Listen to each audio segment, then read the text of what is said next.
কুমার সামন্ত, হ্যাঁ আপনি picnic garden থেকে আসছেন, হ্যাঁ মতলব এটা কলকাতা।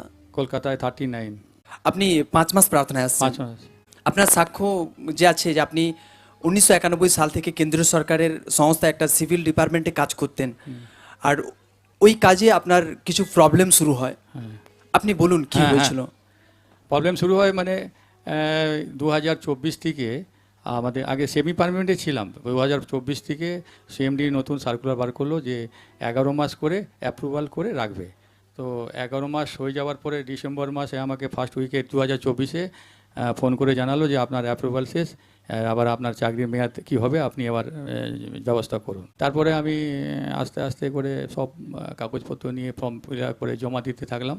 তো জমা দেওয়ার পরে আমাকে কিছুদিন পরে বলছে, এক সপ্তাহ পরে বলছে যে না আপনার এটা ঠিক নেই, ওটা ঠিক নেই, সেটা ঠিক নেই। তো আমার মাঝে মাঝে খুব চিন্তা হলো যে এই বয়স তো বাড়লো, আবার এই চাকরির এই অবস্থা। তারপরে মাইনা বন্ধ হয়ে গেল, আমার স্যালারি বন্ধ হয়ে গেল। তো এরপরে আমি খুব ডিপ্রেশনে এসে গেলাম চারদিক থেকে। আমার একটা গাড়ি নিয়েছি স্কুটি, ওটাও ইনস্টলমেন্ট আছে 4,000 টাকা মাসে। তো খুব মানসিকভাবে ভেঙে পড়লাম। তারপরে আমি মণ্ডলীতে আসতে থাকতাম এবং মতলব সেই সময় আপনার কন্ডিশন না ঠিক ছিল না, না মতলব আপনাকে ওই ডিপার্টমেন্ট থেকে বঞ্চিত করার সিদ্ধান্ত লোকরা নিচ্ছিল। হ্যাঁ হ্যাঁ তো সেই খাতাতে আপনার কোম্পানির খাতে কোনো আপনার সাইন হচ্ছিল না, না মতলব মাইনেও পুরো বন্ধ হয়ে মাইনে বন্ধ। গিয়েছিল। আর যখন আপনি অ্যাপ্লিকেশন কিছু দিচ্ছিলেন তো আপনাকে অজুহাত দেখাচ্ছিল না। হ্যাঁ হ্যাঁ তো এর ফলে আপনার আর্থিকভাবে পরিকাঠামো পুরো একদম এদিক ওদিক হয়ে যায়, হ্যাঁ, হ্যাঁ। আর এর ফলে আপনি পুরো ডিপ্রেশনে পড়ে যান। তারপর ধীরে ধীরে আপনার লাইফ আরো মানে অন্যদিকে চলে যাচ্ছিল। অন্যদিকে। আপনি সেই সময়গুলো কি ভাবতেন? খুব ভাবতাম, টেনশন হতো না, বয়সটা তো বাড়ছে। তারপরে ভাবছিলাম যে যদি কোম্পানি থেকে তাড়িয়ে দেয় তাহলে তো কোথায় যাব এই বয়সে। তারপরে চারদিকে লোন, তারপরে ছেলে পড়াশোনা করছে, এরকম বিভিন্ন ধরনের ডিপ্রেশনে ভুগছিলাম খুব। কাকু বলতে পারতাম না, পাড়া প্রতিবেশী আত্মীয় স্বজন, এবার মাকে আমাকে প্রত্যেক মাসে টাকা পাঠাতে হয় দেশের বাড়িতে, কোলাঘাট মেছেদায় আমার বাড়ি। কিন্তু মানে নিজে থেকে তারপরে ব্যাংক থেকে টাকা তুলে আনতাম এদিক ওদিক করে আর কি। তারপরে বউকেও কিছু বলতাম না যে এরকম এরকম ব্যাপার, বউ আর ডিপ্রেশনে হয়ে যাবে। তো আমি মণ্ডলীর কথা জানতে পারি এই ব্যাপারে, এই যে এখানে আমাকে উদয় শঙ্কর দা আমাকে বললেন যে তুমি এরকম এরকম ব্যাপার, তুমি মণ্ডলীতে আসো। তো ওনার সঙ্গে উনি আমাকে বলেছিলেন অ্যাড্রেসটা, সেই অ্যাড্রেসের পরে আমি আসতে থাকি এখানে। আসতে প্রার্থনায় আসতে থাকেন, ঈশ্বরের দাস দ্বারা ওয়ার্ডকে রিসিভ করতে হ্যাঁ, থাকেন, হ্যাঁ। বিশ্বাসে বাড়তে থাকেন।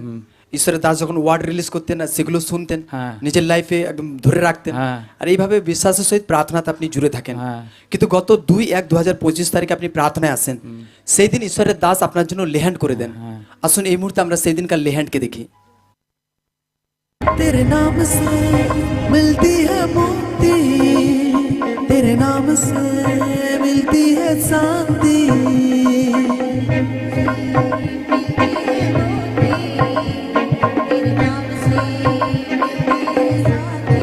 हो तेरे नाम से मिलती है मुक्ति, तेरे नाम से मिलती है मुक्ति, तेरे नाम से मिलती है शांति।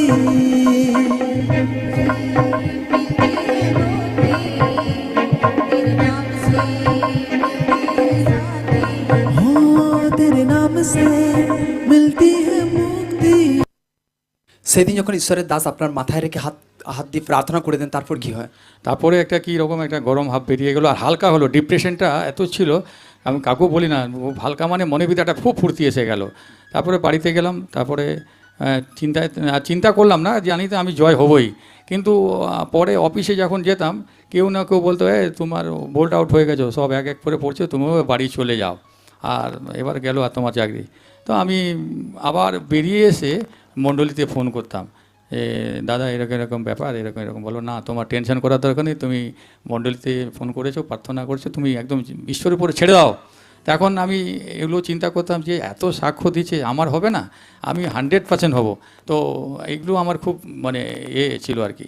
তারপরে এই 2000 গত 25 তারিখ, 25/2/2000। 25 তারিখে দুপুরে তখন আমি খাওয়া দাওয়া করছি, ও ফোন এলো। তো ফোন এসে যখনই এসেছে তখন আমার একটা আতঙ্ক লাগলো যে আবার একটা কিছু হলো নাকি। বললো না, আমার থেকে জুনিয়র আছে, উনি আমাকে দাদা বললেন, শামতবাবু বলছেন? আমি বললো হ্যাঁ। বললো আপনার অ্যাপ্রুভাল পাস হয়ে গেছে। আমি বললো বাহ। তাহলে বললো না এবার খুব আনন্দ আছে তো? আমি বললো হ্যাঁ ঠিক আছে। তারপর ও কেটে দিল। তারপরে রাত মতলব তারপর থেকে মতলব যখন আপনার লেহ্যান্ড হয় তারপর থেকে আপনার লাইফে হ্যাঁ। একটা আলাদা রকম বদল চলে আসে, হ্যাঁ, হ্যাঁ। একটা মনে খুশি আসে। খুশি আসে। আপনি অফিসে যেতেন হ্যাঁ, অফিসে তো যেতাম। লোকরা অনেক নেগেটিভ বলতো, তা সত্ত্বেও আপনি মন্ডলীতে ফোন করে প্রার্থনা হ্যাঁ, নিতেন। নিতাম। কিন্তু গত 25 তারিখে যখন আপনার কাছে ফোন আসে কোম্পানি থেকে, আপনাকে বলা হয় যে আপনার অ্যাপ্রুভাল পাস হয়ে গেছে, হ্যাঁ। আপনি এখন জয়েন করতে পারেন, আপনি পুরো ফ্রি আছেন। ফ্রি আছে। সকলে জোরসে মহিমা করে জীবিত ঈশ্বরের নামে, জোরসে জোরসে হালেলুয়া হালেলুয়া হালেলুয়া হালেলুয়া जोर से महिमा हो। Hallelujah hallelujah. হালেলুয়া। সকলে ধ্যান সহকারে শুনবো। ইনি একটি কেন্দ্রীয় সরকারের সংস্থায় সিভিল ডিপার্টমেন্টে কাজ করতেন। আর ইনি যখন কাজ করতেন একটা টাইমে এনার প্রবলেম চলে আসে, আর সেই প্রবলেম 3 মাস ধরে চলছিল। সেই ডিপার্টমেন্ট থেকে এনাকে বঞ্চিত করার সিদ্ধান্ত নেওয়া হচ্ছিল। সেই ডিপার্টমেন্টে যখন ইনি কাজ করতেন, অফিসে যেতেন, কোম্পানির রেজিস্টারের কোনো সাইন ইনাকে করানো হচ্ছিল না, মাইনেও পুরো রীতিসে বন্ধ করা হয়েছিল। এর ফলে ইনার লাইফ পুরো ধীরে ধীরে ডিপ্রেশনে পড়ে, ইনি আর্থিকভাবে উইক হয়ে যান, আর ইনি অনেক কিছু উল্টো উল্টো চিন্তা করতেন। সেই সময় ইনি কোনো এক দাদা ভাইয়ের মারফতে প্রার্থনার কথা জানতে পারেন, প্রার্থনায় আসেন। প্রার্থনায় যখন আসেন লোকদের সাক্ষ্যকে দেখেন, লোকদের সাক্ষ্য শুনে লাইফে বিশ্বাস বাড়ে, ঈশ্বরের দাস দ্বারা ওয়ার্ডকে রিসিভ করতে থাকেন, আর পুরো বিশ্বাসের সহিত তিনি মণ্ডলীতে বাড়তে থাকেন বিশ্বাসে। কিন্তু গত 2/1/2025 তারিখ সেদিন যখন ইনি প্রার্থনায় আসেন, সেদিন ঈশ্বরের দাস যখন এনার জন্য লেহ্যান্ড করে দেন, জীবিত ঈশ্বরের গ্রেস নাকে টাচ করে, তারপর থেকে এনার লাইফে একটা চেঞ্জিং চলে আসে। ইনি যে চিন্তার মধ্যে দিয়ে টাইম কাটাতেন সেটা দূর হতে থাকে, এনার লাইফে একটা খুশি আসে ঈশ্বরের। ইনি কন্টিনিউ ফোনেও প্রার্থনা নিতে থাকেন, কিন্তু সেদিন লেহ্যান্ড পর থেকেই এনার লাইফে পুরো চেঞ্জিং চলে আসে। গত 25/2/2025 তারিখে ইনি যখন বাড়িতে ছিলেন সেদিন কোম্পানি থেকে ফোন আসে, আর কোম্পানির লোক এনাকে বলে দেয় যে আপনার অ্যাপ্রুভাল পাস হয়ে গেছে, আপনি কাজ জয়েন করতে পারেন, আপনার সব কিছু ঠিকঠাক হয়ে গেছে, আপনি পুরো ফ্রি আছেন। আর ইনি রিয়েলি সত্যি পুরো একদম ফ্রি, পুরো আজাদ আছেন। এখন আপনি এখন পুরো ফ্রি আছি।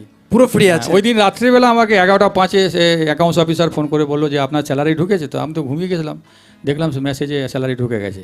তো আমি আর রাত্রেবেলা ওনাকে আর ফোন করলাম না। পরে আবার সকালবেলা আমাকে 11টার দিকে ফোন করেছে, কী হলো পেমেন্ট ঢুকে না? আমি বললাম হ্যাঁ ঢুকে গেছে। মতলব পুরো এখন পুরো একদম খুব ফ্রি আছে, খুব ফ্রি, একদম আজাদ আছি, একদম কোনো টেনশন মুক্ত। এখন কদিন হচ্ছে? এখন এই বৃহস্পতিবার, শুক্র, শনি, রবি আজকে মতলব পুরো একদম পুরো ফ্রি।